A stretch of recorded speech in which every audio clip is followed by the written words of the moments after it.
Hello, Book 2. It's great to see you again. I'm actually in an amazing mood. But I lack daylight because unfortunately second semester has started and I literally don't have time in a day to film in daylight. So I'm using my bedroom light and I am sorry if the lighting is absolutely atrocious. But I mean, I want to try and keep up with BookTube more, so I have to do what I gotta do. This video is going to deal with my feelings, sentiments, and thoughts on Claudia Gray's Defy the Stars. So let's see how this book affected me and what I liked about it, what I maybe didn't like about it, and why you should read it.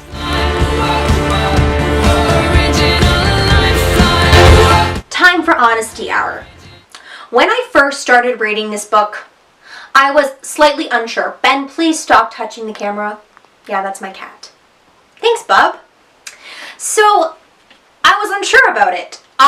If you know me, I'm literally a dystopia fanatic, sci-fi fanatic. So, obviously, I've read the best of the best, like Scott Westerfeld, Lauren Oliver, and Terry Terry. So, I'm kind of more judgmental in a way because I've seen the best. So I can try, I try not to, but I end up comparing it to the best. So at first, with Defy the Stars, I was like, I don't know if I'm going to really like this. But a few people on Bookstagram did tell me that, hey, the first quarter of the book is kind of slow. You just got to get through it and it gets better.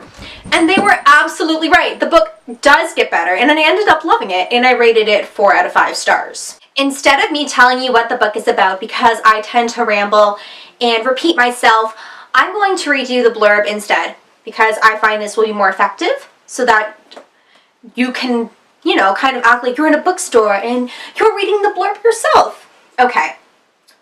Noemi Vidal is a teen soldier from the planet Genesis, once a colony of Earth that's now at war for its independence. The humans of Genesis have fought Earth's robotic mech armies for decades with no end in sight. After a surprise attack, Noemi finds herself stranded in space on an abandoned ship where she meets Abel, the most sophisticated mech prototype ever made, one who should be her enemy. But Abel's programming forces him to obey Noemi as his commander, which means he has to help her save Genesis, even though her plan to win the war will kill him. Together they embark on a daring voyage through the galaxy. Before long, Noemi begins to realize Abel may be more than a machine, and for his part, Abel's devotion to Noemi is no longer just a matter of programming. Told through their alternating perspectives, Defy the Stars is a perfect blend of romance and high-stakes science fiction for the fans of the Lunar Chronicles and Illuminae. Do you hear that? Illuminae fans, you might like this book. Now that you know what the book is about and who the characters entail and all that good stuff, I'm going to talk about my experience with it. I think the storyline is really what pulled the 4 stars out of my rating pot. Yeah, I have a rating pot. Because I wasn't thrilled with the writing. Of course, I did write down some really exceptional quotes at the end, but the writing was very mediocre to me. So I think maybe that's why in the beginning I also kind of just had trouble getting started with the book. But no, the storyline is really what dragged me through this. This is not a spoiler, don't worry. My favorite character actually wasn't Abel or Noemi, and that's not because I didn't appreciate them as main characters. It's just because I felt that I could sympathize better and kind of find myself more in the supporting character of Virginia. You will meet her on Noemi and Abel's Galaxy Adventures, and you'll get to know her for yourself. So, yeah. But I just feel like I totally related with Virginia as a person.